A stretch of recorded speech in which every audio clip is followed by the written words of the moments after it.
안녕하세요. 오늘에게 아이스크림에 오신 여러분을 진심으로 환영하고 또 사랑합니다.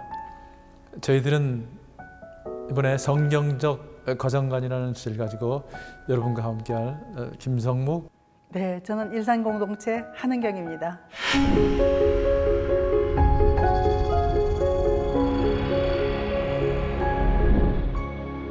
그런 말 있죠. 교회만 다니지 말고 교회가 되라. 우리가 교회라고 얘기합니다. 저는 이렇게 얘기하고 싶습니다. 가정에만 들락날락거리지 말고 가정이 되라. 내가 곧 가정입니다. 토마스 제퍼슨이라는 분은 이렇게 얘기를 했습니다. 행복한 가정은 천국의 지점이다. 우리는 천국의 지점을 정말 아름답게 가꿔야 할 그런 책임이 있습니다. 그래서 성경적 가정관이라는 주제를 가지고 여러분을 만나게 되었고요. 오늘은 그 세 번째로 연합으로 풍성해지는 그런 가정에 대한 이야기를 함께 나눠보도록 하겠습니다. 말씀으로 시작을 하겠습니다. 여호와 하나님께서 아담에게서 취하신 갈비뼈로 여자를 지으시고 그녀를 아담에게로 데려오셨습니다. 아담이 말했습니다. 드디어 내 뼈 가운데 뼈요 내 살 가운데 살이 나타났구나. 이가 남자에게서 취하였으니 여자라고 불릴 것이다. 그러므로 남자가 자기 아버지와 어머니를 떠나 그 아내와 결합해 한 몸을 이루게 되는 것입니다. 아담과 그의 아내 둘 다 벌거벗었지만 부끄러워하지 아니하였습니다. 그러므로 모든 일에 너희가 대접받고 싶은 대로 남을 대접하라. 이것이 바로 율법과 예언서에서 말하는 것이다. 마태복음 7장 12절 말씀입니다. 네, 우리는 지난주에 떠남으로 시작되는 가정에 대해서 얘기를 나눠봤습니다. 가정에는 체계가 있고요. 가정에는 우선순위가 있다. 그러니까 결혼했다는 것은 우선순위가 바뀐다는 그런 말씀을 드렸죠. 그래서 가정에는 부모, 부부, 자녀라는 시스템이 있다. 그래서 부부가 하나 돼서 부모를 공경하고 부부가 하나 돼서 자녀를 양육하는. 그러니까 부부가 1순위, 부모가 2순위, 자녀가 3순위가 돼서 부부로 살아야만 부모를 공경할 수 있고 부부로 살아야만 자녀를 잘 양육할 수 있다. 그렇게 말씀을 드렸죠. 그래서 이 부부는 사실 결혼하면 이렇게 부부지만 살아가면서 친구가 될 수 있고 동역자가 될 수 있고 그래서 돕는 배필 인생의 반려자라고 얘기를 하죠. 그러니까 부부는 사실 남편이 때로는 정말 아내가 어머니처럼 어머니 품처럼 그렇게 그리울 때가 있어요. 그러니까 어머니가 돼주는 딱 남편이 아들이 되고 또 아내가 어머니가 되는 또 그런 경우도 있죠. 또 아내가 딸처럼 되는 경우도 있고요. 이것이 사실은 부부의 아름다움일 수 있습니다. 그런데 문제는 이것이 고착화되면 안 된다는 것이죠. 그러니까 한 역할에만 묶여 있으면 그러니까 엄마의 역할, 자녀에게 엄마의 역할만 하면 고착되어져 있는 거죠. 근데 오늘날 큰 문제는 자녀에게 아빠의 역할만 하고 또 자녀에게 엄마의 역할만 하기 때문에 부부가 하나 되어지는 데는 여러 가지 방해 요소가 많이 있죠. 때로는 제가 제 아내 아빠 역할도 있지만 또 제가 아들처럼 그렇게 또 재롱도 떨고 또 엄마 그리웠던 엄마의 품을 그리워하는 그런 것도 부부의 아름다운 모습이라는 거. 저한테 프로포즈 할 때 아빠가 되어주겠다 그랬잖아요. 네, 맞습니다. 근데 어느 날 내가 네 아빠냐? 너 나를 왜 이렇게 들들 볶냐? 참 그때 무식했습니다. 이건 사랑이 아니고 집착이야 그래서 저를 아프게 했잖아요. 뭐 시간이 없어서 딴 말씀 못 드리고 이 자리를 빌려서 다시 한번 사과의 말씀을 드리도록 하겠습니다. 그래서 많은 사람들이 지금 개를 좋아하고 개를 키우죠. 그래서 반려견 사실은 옛날에 부부를 반려자라고 그러는데 반려자는 말은 없어지고요. 반려견이라는 말, 반려동물이라는 말이 나왔는데 개를 동물을 사랑하는 것은 중요하지만 개나 고양이나 동물들이 어떠한 동물들도 돕는 배필은 될 수 없다는 것. 가장 중요한 사람은 내 아내, 나 남편이라는 것. 그런 걸 꼭 기억하시고요. 옆에 그림을 보시면 이렇게 가족들이 나와 있는데 그 사이에 자녀들이 바깥에 있다는 사실이 굉장히 중요하거든요. 그 부부 사이에는 어느 누구도 끼울 수 있습니다. 오직 낄 수 있는 분은 주님 한 분이십니다. 그리스도 안에서 부부가 하나 되는. 그래서 그 안에 부모님이 만약에 들어가 있다면 아주 고귀한 불순물이라고 부르죠. 자녀들이 들어가면 귀여운 불순물이라고 부르기도 합니다. 그래서 일단 결혼해서 아이들이 어느 정도 크면 부부가 꼭 하나가 된다는 이걸 꼭 기억해 주시면 좋겠고요. 그래서 우리는 서로 돕는 배필이죠. 성경에 보면 남자가 독차하는 것이 좋지 않다고 얘기했습니다. 근데 많은 아내들이 돕는 배필이라 그러면 피해의식을 느껴요. 근데 제가 그 구절을 보면서 와, 그렇구나. 이렇게 듬직한 제 남편도 제가 도와주지 않으면 하나님 보시기에 굿이 안 된다는 거죠. 그다음 저도 그렇습니다.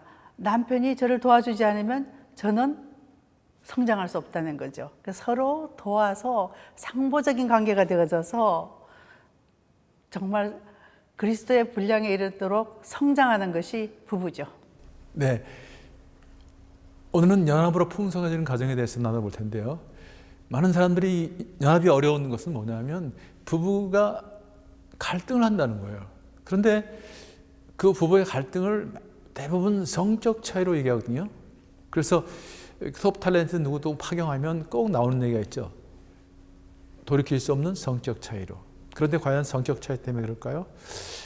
수잔 존슨이라는 아주 유명한 이 가족 치유하시는 분인데 그분이 이런 얘기를 했어요. 부부 갈등은 가장 소중한 사람에게 소중하다는 느낌을 받지 못하고 그녀와 또는 그와 친밀하고 싶은 욕구, 이걸 애착욕구라고 그러는데 이것이 채워지지 않아서 정서적으로 단절되는 것이 표면적으로 나타나는 현상이다. 그러니까 애착욕구가 채워지지 않기 때문에 일어나는 그런 단절돼서 일어나는 현상, 연합이 안 됐다는 거죠.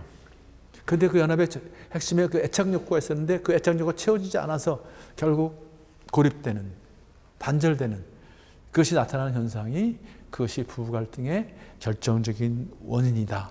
그래서 부부 관계에 있어서 가장 소중한 사람은 제게는 제 남편이고 그다음 제 남편에게는 저겠죠.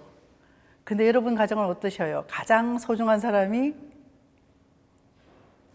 자녀 아닌가요?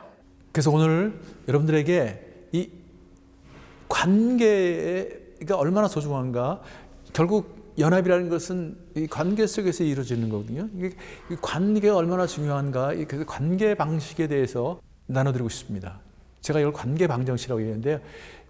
우리 인생은 사실 관계입니다. 인간은 관계 속에 사는 존재죠. 사회적인 존재라는 것도 그렇고요. 또 하나님과의 관계, 인간과의 관계, 이것을 또 영성이라고 얘기하고 하고도. 그러니까 관계가 중요한데 관계는 인간은 감정이라는 감정을 갖고 있는 존재이기 때문에 감정의 영향을 받는다는 것. 그래서 감정이 좋아지면 관계가 좋아지고 또 감정이 상하면 관계가 깨지고 관계가 좋아지면 감정이 좋아지고 이렇게 정비례 성향을 보이죠. 그런데 관계를 맺는 데는 두 가지 요소가 있다. 접근과 반응. 그러니까 접근과 반응할 때 감정이 일어난다는 거죠. 그래서 그 반응의 질, 접근의 질 이런 것들이 결국 관계를 결정짓는다. 그러니까 관계가 깨졌다는 얘기는 접근과 반응을 잘못하고 있다. 이거죠. 이걸 한번 돌이켜보는 것이죠. 그러나 인간은 감정만 있는 것이 아니라 자유의지가 있거든요. 하나님이 선악을 알게 하는 나무의 열매를 먹지 마라.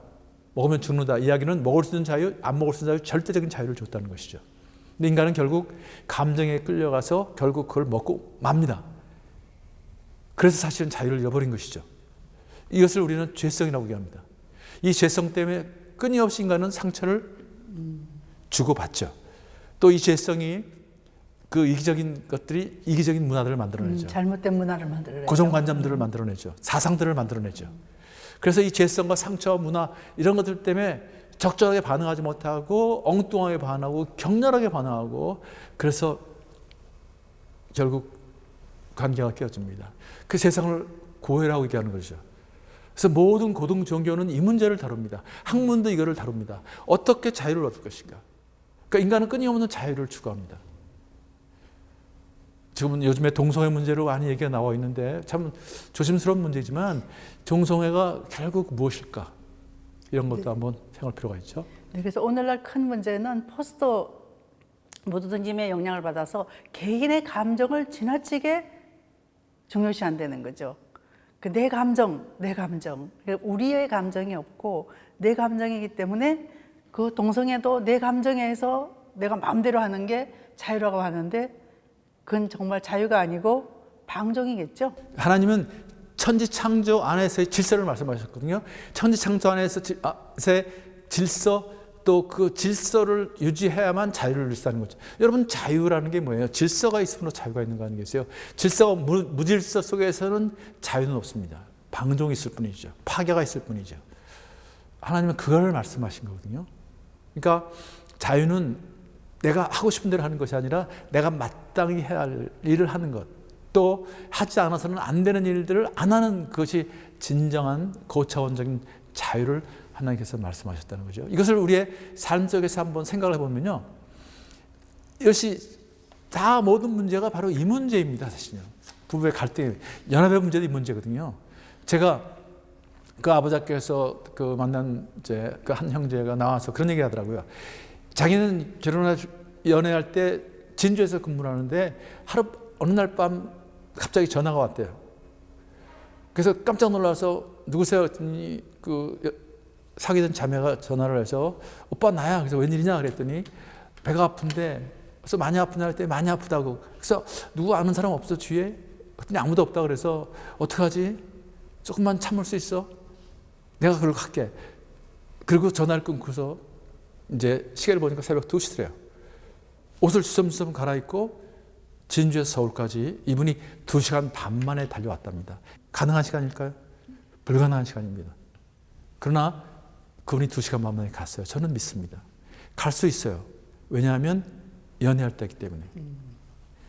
정말 깊이 사랑했기 때문에, 완전히 연합이 되어 있었기 때문에. 사랑에 빠지면 호르몬이 분비된대요. 어떤 분은 그렇게 얘기했어요. 이 치료뽕에 약 10배가 되는, 그게 사실은 분별력이 가는 거죠. 그러니까 2시간 만에 갈 수 있어요.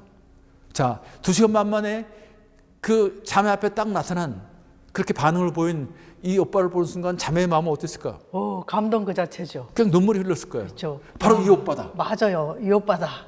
정말 이상적인 남편이 나타났다. 이상적인 남자가 나타났다. 사실 그래서 결혼하는 거예요. 그렇죠. 그래서 우리도 결혼하는 그랬죠. 거예요. 우리도 그랬죠. 다들 그런 가정을 밟아갑니다. 그런데 결혼하고 나서 이제 일상의 삶을 살다 보니까 여러 가지 문제로 일상의 지뢰밭을 걸어요. 뭐 감정이 푹푹 상해요. 뭐 양말도 벗어놓고 뭐 아무데나 갖다 놓고 말이죠. 감정이 상해요. 감정 상했는데 거기다가 아내가 오빠 나 아프다 그러니까 오빠가 뭐라 그래요? 병원에 가봐. 약 먹어. 어느 날은 밥을 먹는데 밥을 같이 먹고 있는데 그 아내가 배가 아프다 그러더래요. 그래서 자기가 약간 기분이 나쁘니까 뭐라 그랬냐면, 야 화장실 가봐 그랬대요. 그 아내가 얼마나 기분 나쁘겠어요. 기분 나쁘죠. 그러니까 어떻게 반응을 보였냐면 숟가락을 탁 밥상에다 던지고 문 꽉 문을 탁 닫고 닫고 나갔대요. 자기도 기분이 나쁘니까 네 처음부터 많이 먹을 때 다 알아봤어 그랬대요. 참 있을 수 없는 일인데 순간적으로 그런 일이 벌어진 거예요. 관계가 깨어지는 거예요. 그냥 거기서 무너지는 거예요. 그때 아내가 어떤 생각을 했을까요? 저 이상한 인간이구나. 이상형에서 이상적인 사람에서 이상한 인간으로 바뀌는 순간이죠. 이것이 이제 성격의 차이가 아니라 이런 것이 뭐의 문제냐면 바로 이 연합의 원리의 가장 중요한 관계 방식이 무너졌다는 것이죠. 관계 맺는 패턴에 문제가 있다는 거죠. 우리도 그랬잖아요. 당신이 나한테 많이 했던 얘기가 내가 네 학생이냐? 네. 그 얘기 한번 해보셔요. 누굴 가르치냐? 학교 선생님이었거든요. 잘 가르쳐요. 내가 학교에서만 가르쳤으면 됐지 왜 나를 가르치냐? 이런 것 때문에 사실 기분이 나쁜 거거든요. 근데 또 하고 나면 제가 이제 야 됐어 그만해 하고 이제 방으로 들어갔거든요. 그랬더니 이분이 쫓아오더라고요. 와서 하는 얘기가 있어요. 내 말이 틀렸냐? 내가 하는 얘기 중에 틀린 거 있으면 얘기해봐. 근데 여러분 아내가 하는 말 틀린 말이 있을까요? 없을까요? 여러분 찾지 마세요. 아내가 하는 말 다 맞아요. 이분들은 정확해요. 그래서 제가 그랬어요. 그래 당신 말 다 맞아.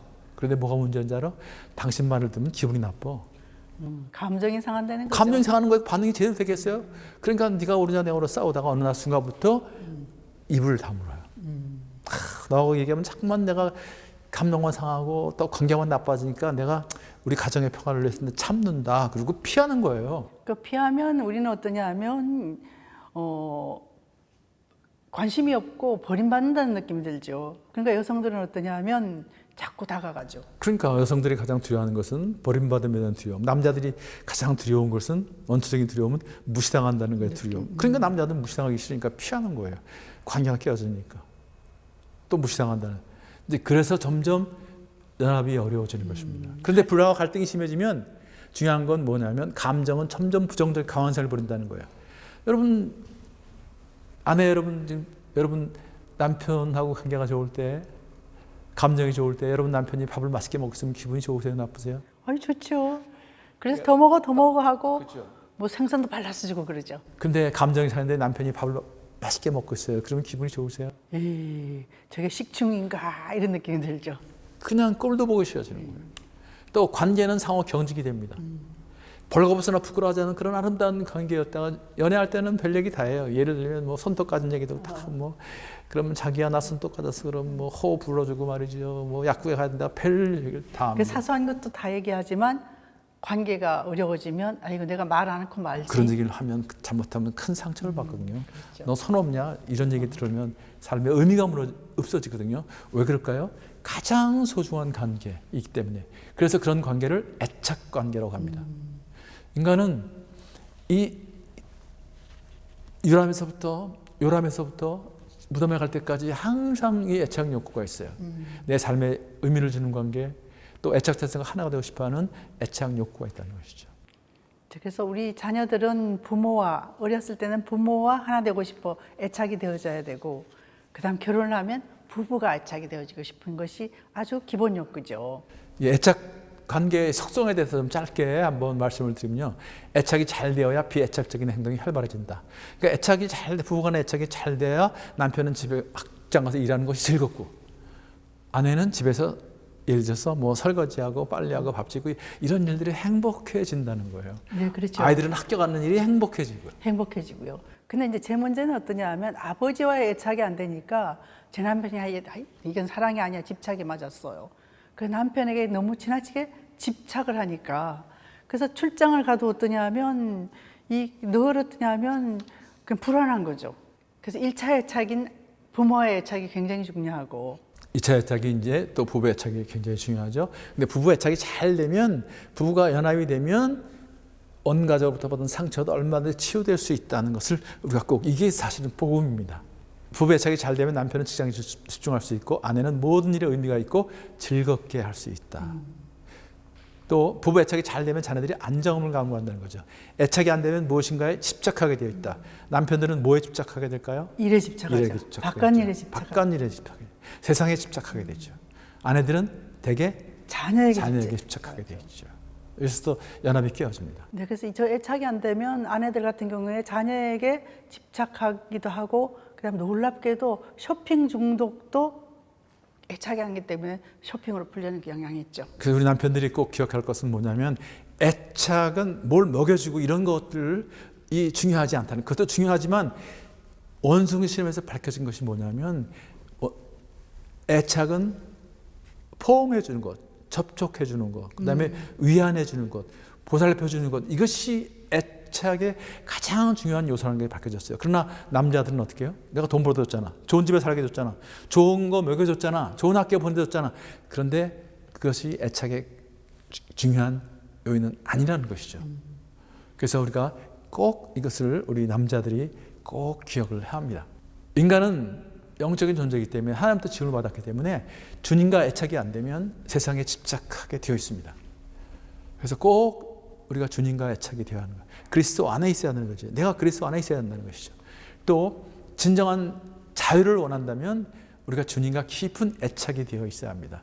사실은 주님과 애착이 되어 있지 않으면 우리는 그 자유를 계속 헛된 것을 찾습니다. 집착하고 중독으로 가는 거죠. 그래서 주님과 깊은 애착이 하면 진정한 온전한 자유를 누릴 수 있다. 우리가 진리를 알지니 진리가 너희를 자유케 하리라. 바로 그 예수님을 우리가 깊이 만날 이유가 여기 있습니다. 우리 가정에 예수님이 들어야 할 이유가 여기 있습니다. 우리 결혼에 예수님이 주례가 되어야 할, 우리 관계를 다스려야 할 이유가 바로 여기 있습니다. 진정한 자유를 누릴 수 있기 때문에 부부 갈등의 원인은 연합의 문제라는 것. 연합이 잘 되면 사실은 부부 갈등은 사라집니다. 부부 싸움이 안 싸우는 게 중요한 게 아니라 뭐예요? 연합이 잘 되는 것. 연합이 잘 돼야 한다. 네, 근데 실제로 보면 어떠냐 하면 안 싸우는 부분은 없죠. 크게 그렇죠. 그냥 격렬하게 싸우든. 근데 우리가 이제 이 갈등에 대해서 한번 생각해 봐야 되는 게 우리 보통 사람들이 갈등이 일어나면 잘못 만났다고 생각하는데 그렇지 않습니다. 갈등은 어떤 만남에도 반드시 갈등이 있습니다. 근데 이 갈등을 어떻게 보느냐에 따라서 이 갈등이 성장할 수 있는 순기능이 될 수도 있고 부정적으로 보면 역기능이 되어진다는 거죠. 그래서 꼭 기억해야 될 것이 우리의 만남은 의인과 의인의 만남이 아니고 죄인과 죄인의 만남이기 때문에 갈등이 일어난다. 그때 잘못 만났다고 생각하시지 말고 와, 이 갈등을 통해서 상대편의 깊은 욕구를 내가 보고 내 욕구를 알므로 해서 우리가 성장할 수 있는 기회가 왔구나라고 생각하면 부부관계, 가정이 성장하게 됩니다. 그러니까 좋은 부부, 좋은 가정, 행복한 부부, 행복한 가정은 뭐냐면 싸움이 없는, 갈등이 없는 것이 아니라 그런 갈등이, 싸움이 일어나더라도 빨리 회복이 돼서 연합할 수 있는 그런 가정이 건강한 가정입니다. 우리는 갈등을 통해서 우리는 성숙해 가는 거예요. 우리가 주님이 더 필요한 존재라는 것, 우리는 연약한 존재라는 것, 우리 안에 죄성이 있다는 것을 깨닫고 주님 앞으로 자꾸만 가까이 가면서 부부가 하나 되고 온 가족이 하나 되는 이 연합이 되어 우선 주님과 연합이 되어야 되구나. 이런 문제를 우리가 알 수 있기 때문에 그 연합의 문제라는 걸 꼭 기억하시고요. 두 번째는 부부 애착이 잘 되어야 힘을 얻습니다. 세상은 어렵습니다. 정말 우리를 무너뜨리는 세력이 많죠. 우리를 시기하는 사람도 많고요. 우리에게 또 어려운 얘기를 하는 사람들 많습니다. 그러나 정말 그 옆에 아내가 있으므로 남편이 있으므로 위로를 받고 힘을 얻는 거죠. 세상 70억 인구 중에서 오직 한 편인 한 사람이 있다는 느낌이 애착의 느낌이죠. 그렇죠? 그렇죠. 누가 뭐래도 내 아내. 상처를 받고 다 지쳐 들어가는데도 아내가 방구 듣고 여보 왔어요. 아이들이 아빠 왔어요. 엄마 왔어요. 그런 애착이 잘 돼야 사실 사랑할 힘을 얻는 것이죠. 세 번째로 부부가 연합이 잘 되어야 우리 삶이 풍성해집니다. 여러분 풍성한 삶을 살기를 하나님은 원하고 계십니다. 연합이 풍성하게 만드는 가장 중요한 요소라는 걸 기억하시고요. 사실 연합이 안 되면 정말 아무리 좋은 집에 살아도 초라해집니다. 가난한 가정입니다. 네.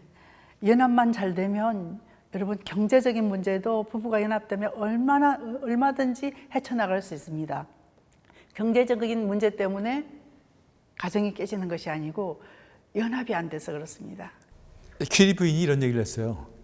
가족들이 서로 맺어져 하나가 되어 있다는 것이 정말 이 세상에서의 유일한 행복이다. 가족이 연합되어 있다는 것이 어떻게 보면 이 세상에서 가장 최고의 유일한 행복이라는 것. 정말 세계적인 그런 과학자죠. 퀴리 부인. 그런 분도 가정의 소중함. 또 폴 복이라는 분 이런 얘기했습니다. 가정은 나의 대지이다. 나는 거기서 나의 정신적인 영향을 섭취하고 있다. 온 가정이 하나, 부부가 연합이 되었을 때 자녀들도 그런 곳에서 정말 정신적인 영향을 취할 수 있는 거죠. 우리도 정신적인 영향을 안식처가 되는 것, 그것이 바로 가정이라는 사실을 꼭 기억했으면 좋겠습니다. 여러분 부부는 잘 애착되어 있다고 생각하십니까? 이 부분에 대해서 생각해 보시고요. 그러면 우리 부부 애착을 위해서 나는 어떤 부분을 더 개선해야 할 부분도 한번 생각해 보십시오. 나를 중심으로 저 사람은 저걸 바꿔야 되는데 생각하지 말고 내가 어떤 부분을 개선해야 할까요? 그걸 생각해 보시죠. 기도하겠습니다. 하나님, 오늘 부부의 연합이라는 주제를 가지고 함께 나누게 하심 감사합니다. 부부가 정말 벌거벗어나 부끄러지 않는 그런 한 마음 한 뜻이 되게 하시고 우리가 하나로 연합돼서 정말 풍성한 삶을 누릴 수 있도록 인도하시고 세상과 싸워서 영적인 전쟁에 승리할 수 있는 힘을 얻을 수 있도록 은혜 베풀어 주옵소서. 하나님께서 우리와 함께 하시고 또 남은 그런 모든 일정 가운데도 함께 하실 걸 믿사오며 예수님 이름으로 기도합나이다. 아멘. 아멘.